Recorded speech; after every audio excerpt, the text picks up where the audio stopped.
her off. Oh, and also just remind everyone that there is an election going on. This is an official meeting, so no campaigning allowed. Just bear that in mind, please. Alright, well, I'd like to welcome everyone to the September meeting of the Ōtorohanga Community Board. Welcome all the elected members, staff, and those in the public gallery. Good to see you. Apologies, no apologies required today. No late items, no confirmation of order of meeting. Is there any declarations of conflicts of interest? No declaration of conflict of interest. No one for public. We'll move on to the confirmation of minutes from the June Ōtorohanga Community Board meeting. Mover and seconder that those be tabled and read. Peter Coventry and Councillor Christensen. Any issues arising from those minutes? No.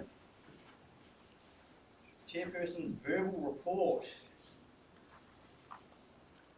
Well, although we do have one more extraordinary meeting to finalise the TCP, this is our final and last normal ordinary meeting of this triennium. What a triennium we've had. With our first meeting in November 2019, and 4 months later in March, COVID descended upon us. 2.5 years later, we're still at an orange setting, and this has certainly made life pretty darn interesting. While we may not quite have achieved everything we wish we could have, I personally hold the opinion that council, staff, and this board have done remarkably well regardless. Completing the most intensive long-term plan ever carried out in Ōtorohanga was certainly a massive undertaking that was somehow pulled off under earlier restrictions, and the town concept plan, which is due to be finalised, has certainly set out a blueprint for the Ōtorohanga town and district that can be utilised and implemented in the next triennium. I'd like to end this term by saying a massive thank you to all of our council staff, in particular Roger and Clibbery, who may have ditched us, but their assistance and input over the years was certainly highly valuable.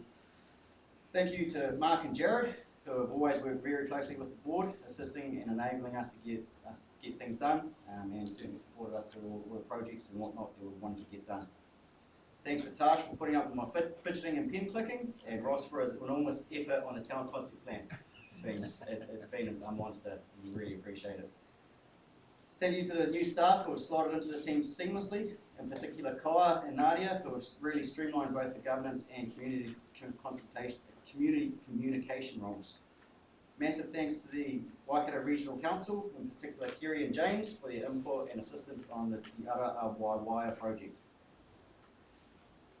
Last year we did go through the council mark system, which the grading did leave a little bit of a sour taste in my mouth. The grading was low, but when you read the full report, it's easy to see standout quotes like this council is largely meeting the core infrastructure needs of the district, and austere internal culture founded on prudence is noticeable. Reward of prudent management is low levels of debt. A strong commitment to serve the community and to work with Maori is apparent. When you add those comments to the recent ratepayers report from the Taxpayers Union, this is actually a pretty darn good little council. I have to give huge credit and say thank you very much to those at the top, who was CEO Tanya Winters and me, Max Baxter. Last but not least, I'd like to say thank you to this team, the board, a collection of strong individuals with massive passion for this town. I'd like to thank you all for your effort and input into making Ōtorohanga that extra bit better, and I thank you for your support during a very, very tricky triennium. So, with saying that, let's load up the staff with some work to get prepared for the for the first meeting of the next board, so that they can get cracked on and started. I'd like to put forward a motion that the gym equipment project that Katrina has put an immense amount of effort into is tabled, and that staff prepare a report in regard to placing, location, costs, and funding sources. And I'd like to open that up to the table for discussion, and if everyone's in favour, then we'll get that underway. All in favour? Passed. Moved and seconder. Well, you'd have to move it because it's in I'll move it. Katrina will second it. And we need a mover and a seconder that my report be received. Katrina and Mr. Coventry. Right, item number 91. 91 items in 3 years. Not bad. We'll hand over to Mr. Ross. Where is it? See you somewhere? No. Oh, what? It's in in the middle. I thought they were at the back.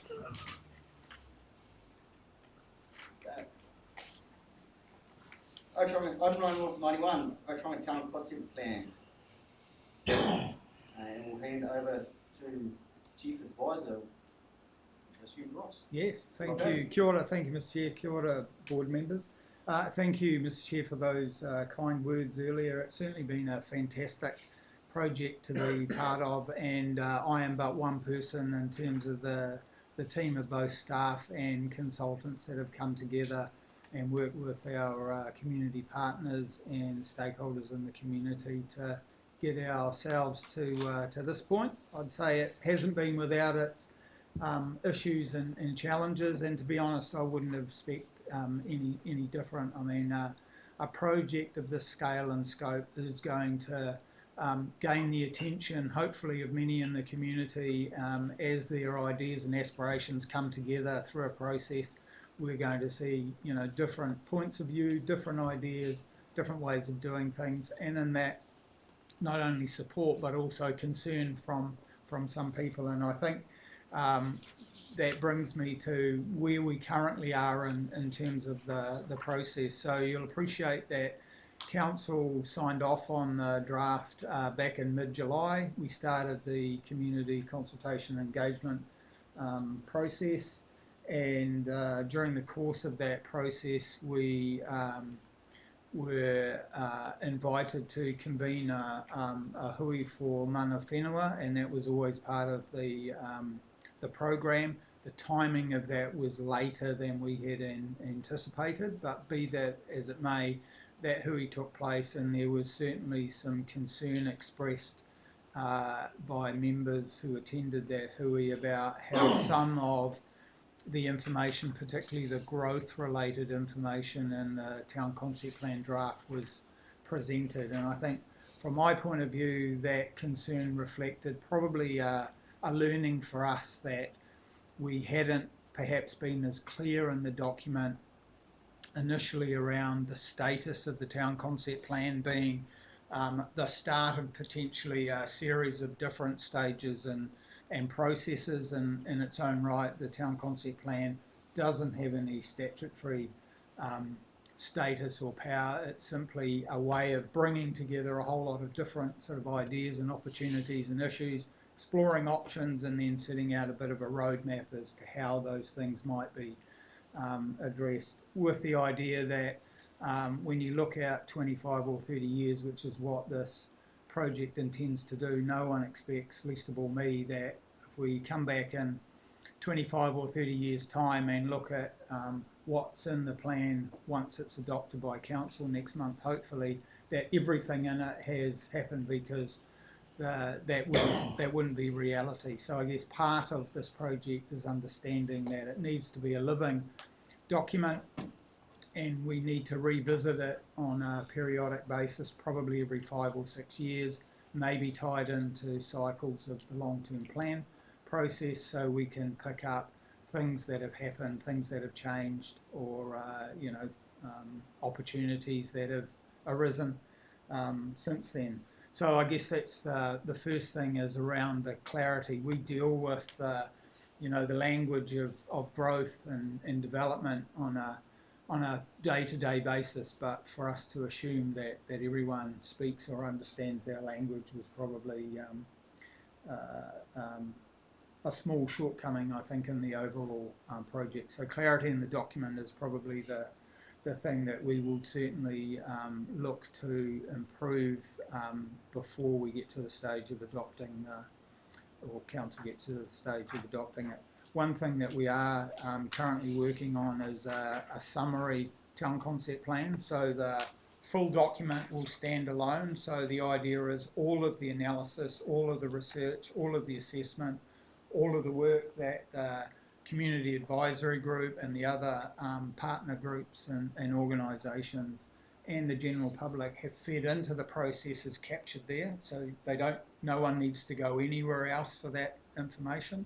But what we'll do is we'll take a summary of that. So if someone's only got half an hour to read a document rather than trying to read 150 or 200 pages. Let's read 20 or 25 pages and get the essence of that project and the plan in that way. So we're at a point where the consultation period's been extended until tomorrow week, the 16th. At this stage, we are tracking at around 20 or 25 submissions. I anticipate that we will have more submissions before the close next week. As you indicated, Mr. Chair, there is a special meeting of the board on the 4th.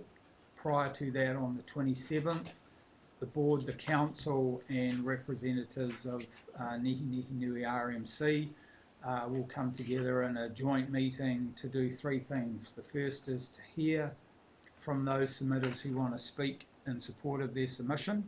The second thing will be, as a group, to consider all the submissions that have come in, so understand what submitters are asking you to do or not to do, as the case may be, and then the final step will be to make decisions in relation to those requests. So it will be a full day, and how much time we need to allocate for the hearings part of that will obviously be a function of where we land with the number of submissions and submitters who wish to be heard. At this stage, I'm not anticipating it'll go more than one day, but I guess it'll be what it'll be. And in a way, getting more submissions and more people who want to speak is a sign that the consultation and engagement process has worked pretty well. So certainly I tip my hat to all of those that have been part of this process from within the community, because they've made it a pretty robust not only process but also outcome, albeit we're at a draft stage of the process. So I just want to reiterate a comment I said earlier around the status of the town concept plan. So the idea was this was a way of capturing ideas and issues and opportunities, exploring options and concepts. So in relation to the concerns that have been raised around growth and zoning, the intention was this process would bring some of those things together for consideration, subject to how the submission consideration process goes and the outcome of that. My expectation from the start was that anything that had to do with land use activities and zoning could only be dealt with through a Resource Management Act process. So there was always going to be further steps in that process, and we've certainly attempted, as I've already acknowledged, perhaps we could have been a bit clearer in the document, as of and Nadia and others have engaged with people who've expressed concern.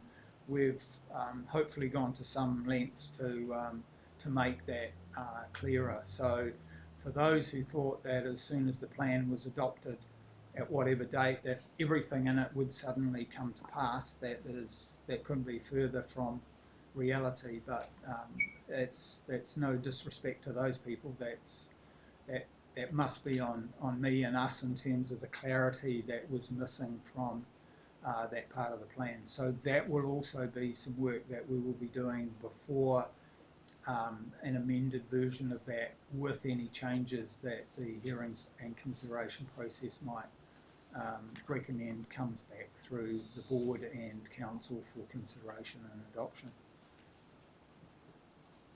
So look, Mr. Chair, I don't anticipate saying anything further, but members of the board may well have questions around the engagement consultation process and the where to from here. What are those next stages, including beyond the date of adoption as we move into implementation?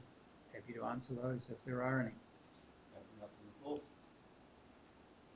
Questions, queries, comments? Mr. Rodney? Now we have to change the hearing date. I'm not going to be there anyway, so because I already had tried bookings. Oh, I'm sorry to hear that, but I'm here on the 4th, but not on the 27th. So. Right. And the other concern is you hear people saying, if you're re-changing the land use, like for instance going from residential to rural and industrial, that doesn't just, this is only a concept plan, so it's basically got to go through a whole lot more processes for that to actually, district plan. Yes. Yeah, that is a very common comment that I've heard from a lot of people. At the end of the day, it's in the name. It's a concept plan. Yeah. It's got to go through RMA, it's got to go through But I think the district plan, concern everything. is, With the RMA though, is that not changing, Andrew? Is that not being consolidated by the government? So just, So the just number, putting- so what's going to happen, Mr Chair, through you, they are proposing that planning legislation will be administered by a smaller number of authorities. The role for councils is still not clear at this stage. The version I think that's being put out there is that this larger authority will be responsible for the preparation and adoption and kind of overarching management of the plan, but local groups or localities, I think is one term that's been used. Localities will be able to administer kind of a bit like maybe in a similar way to the local boards that they've established in Auckland. So you might have your kind of local plan, I think is a term I've read somewhere, that you will have maybe a bit of discrete power or ability to influence, but the overall thing will be consistent throughout the region. Does that answer your question? Yeah, it does. So, but they wouldn't come in and like go, oh, you've done all this work on this town concept plan, you identified that as industrial, we're going to zone it for that. They're not doing our zones or anything. I think they will. I suppose a good lead into this is that let's use the analogy of what's happening with the Three Waters. So councils, I suppose in the policy preparation, so councils have plans on the books, right? Yep. And they're in their asset management plans. So these new authorities are going to uplift those asset management plans and put them into their master plan. So I think that wherever you've had the opportunity to put a concept or an idea or an existing plan on paper and adopt it, it's got a higher likelihood of being given effect sometime in the future if it's on paper now, you know?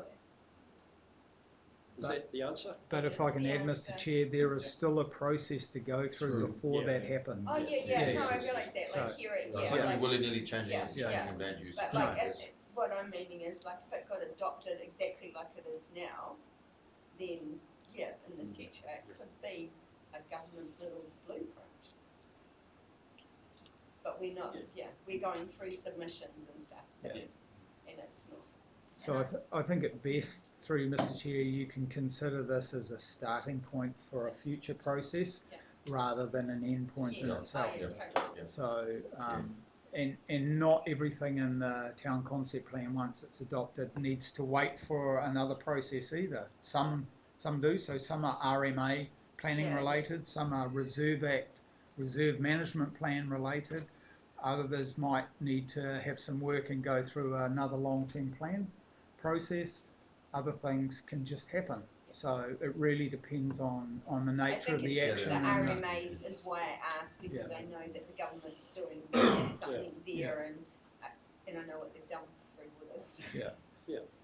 I suppose just in terms of an observation I'd make in terms of the town and the concept planning and the planning of the town, if you look back at some of the historic plans you were provided with as part of this process, you will see that there were common themes through all of those plans. That sure, some of the corners got rounded off a bit and other ideas was kind of, but generally there were common themes through those plans that were carried through all of those plans, and it's still consistent with what's in this plan. So as much in that way, I think that these plans have a way of guiding the future.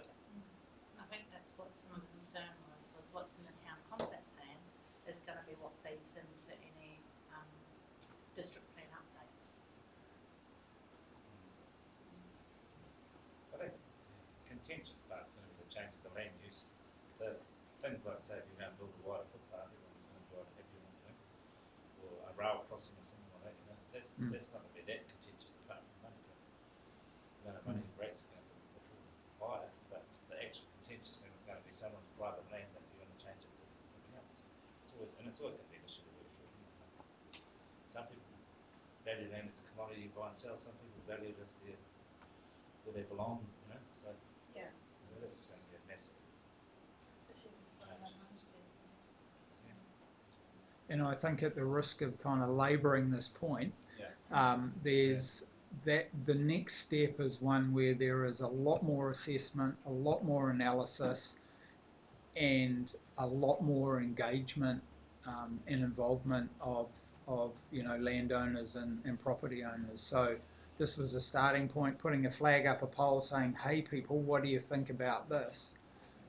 And whether the town concept plan in relation to the growth area change, some of those maps change, and they may well change depending on the outcome of submissions, but that these other processes will determine where, if any, there needs to be zoning changes, and I stress if any. So I'm mindful in the short time I've been connected with this council and the community, when you look around the town and the way in which it's developed, lots of areas have a mix of residential and commercial and industrial.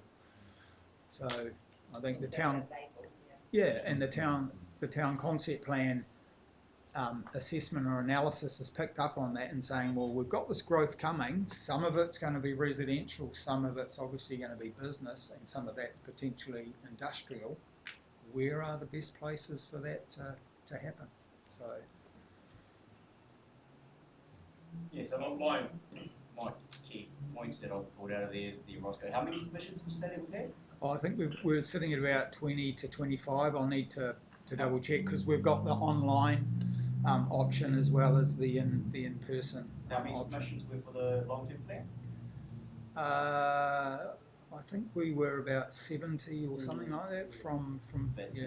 Just so that sort of emphasises to me, for just the Ōtorohanga township to get that good amount of submissions. We've certainly done some good consultation. We've certainly gotten the word out there, and I love submissions there for or against, because it means that people are engaged and thinking about what we're up to and whatnot. We're minded for 25 now, and there's a week to go still. Yeah.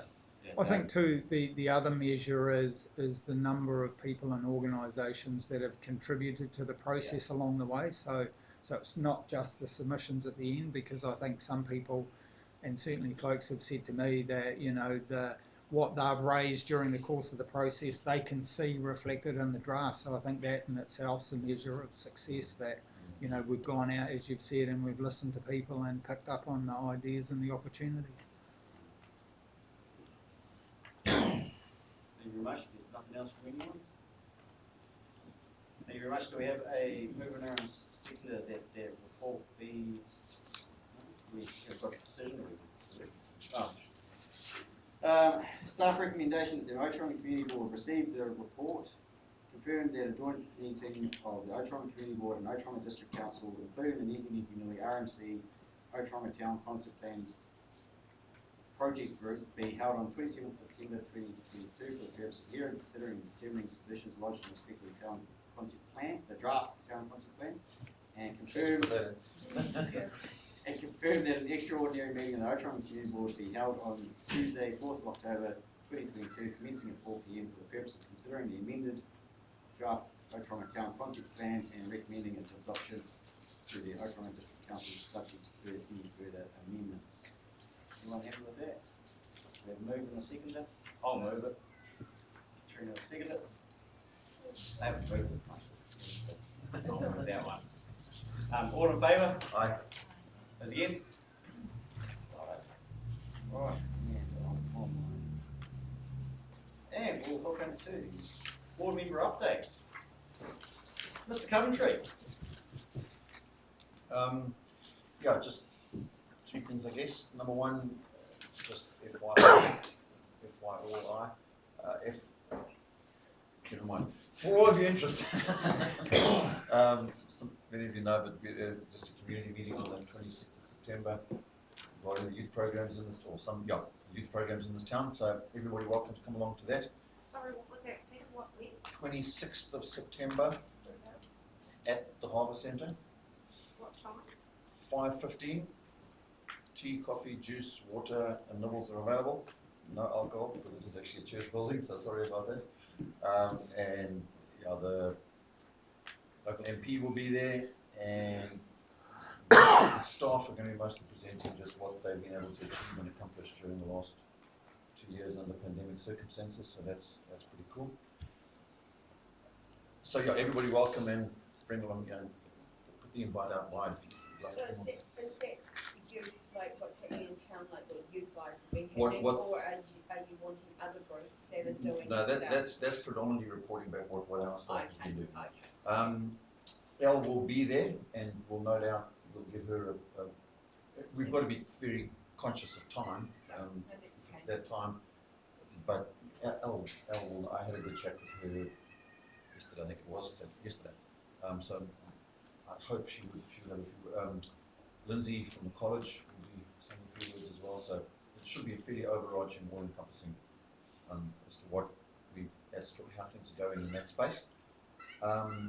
Number two, and just so that it is on the minutes, I have been approached by various people around my neck of the woods because they have been approached by the Dad brothers about the fire hydrant going on the pavement. Mark, could you just let me know what the because people are concerned. One or two people are going to be concerned about the legality of putting a fire hydrant on a pavement underneath the roof. If the building catches fire, surely it's a fire risk. And you hear what they're saying, but I don't have an answer to give them. So I think the first thing is to remember in the main streets we have fire hydrants on both sides of the road. Yep. So if there was something Okay. on one side of the Yep. road, you access the hydrants on the Okay. other side of the road. Okay. So it's not the only hydrants. Fair enough. Okay. Yep. No, that makes main sense. street. Okay. Answer. Okay. And That's a good enough answer. Yeah. Also, if you're on the footpath, there won't be a car park on top of it. Yep. So just to sort of elaborate from that, there's not a lot of real estate left in the ground to get that water main in the road. Yeah. So our options were to either push it out into the carriageway further, which was not a desired option, or bring it in from home, which is the better option for future maintenance and not having I think from what I had a lengthy phone call with John today. You got a hold of me, and I think actually he's come to terms with everything else with all of that.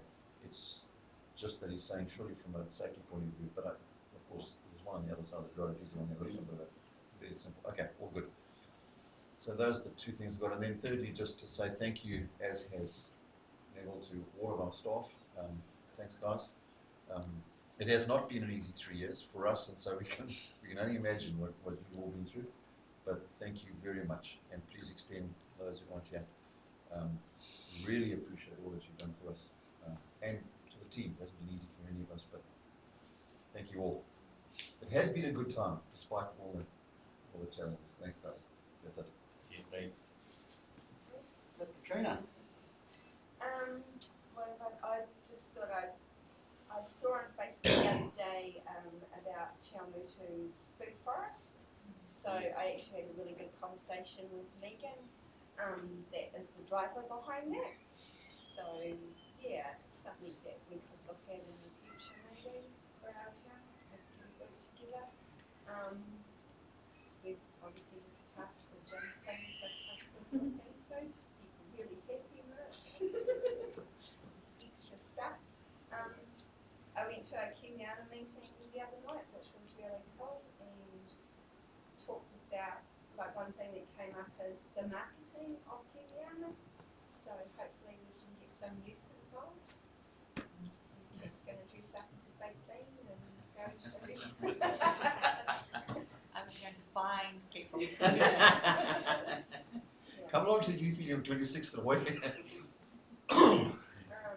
And the reason I asked Pete about the youth thing is because maybe next month I'll get hold of you, and I thought that we could get Thrive and Rangataki Justice and Mel and Al and the college and the schools all to sit around the table and have a talk, because there's so many different branches that are trying to help our youth, and I think, yeah, we need to think tank. We all offer different things, so yeah, I think that's really important. And I can't really say much more than you you guys are going to say too. Yeah, yeah. The staff's been amazing. It's been a real hard few years with this stupid C thing. Haven't accomplished as much as we would have liked, but we've done all that boring, well, like figurative stuff. We've done lots of that, so that's really cool. So yeah, just thanks, guys. Would that be like in all those youth groups and whatnot together, is that an area sort of thing? It's not going to be done through council. Not through council? Okay. Maybe, yeah, I mean, sure, we'll invite Nadia, but I don't want it, like a council-driven thing. It's more like people in the community that, Yeah.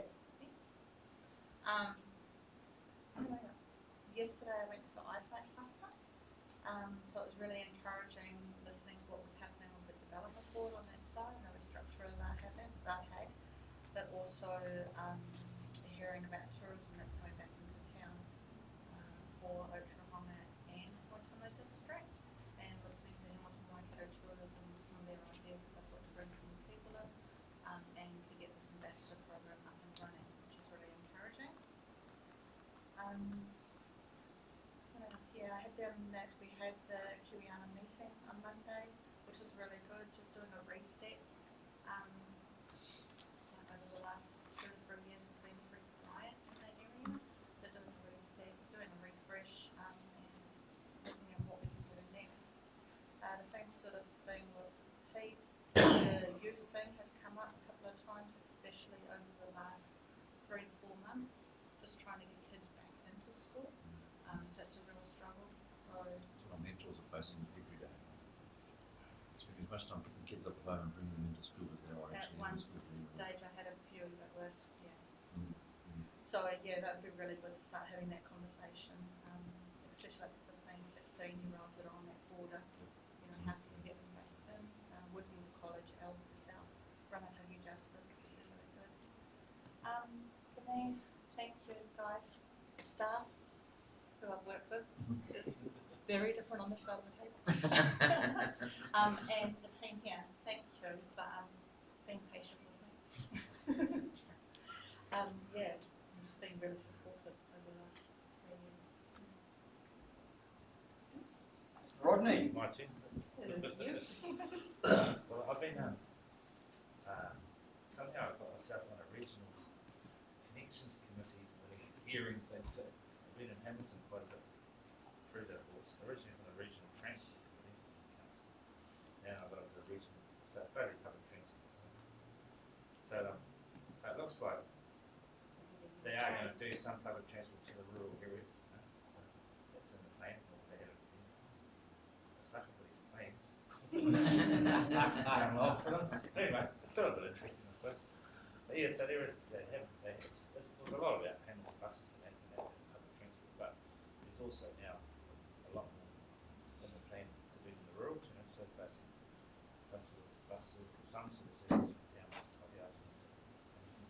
We've got a daily bus now. But this is expanding on it, and in the plan it's allowing more hours, I think it's very limited what we're doing at the moment. Like there's a bus from Tamarunui, and this is a lot. It's basically just another plan that they adopt, but so it could be a wait and see. I suppose there's been some successful pilot programs. I think Tokoroa's got a successful one where they do it more often. So we'll see. So we'll see what happens. I suppose, but at least it's in the plan that something might be looked into.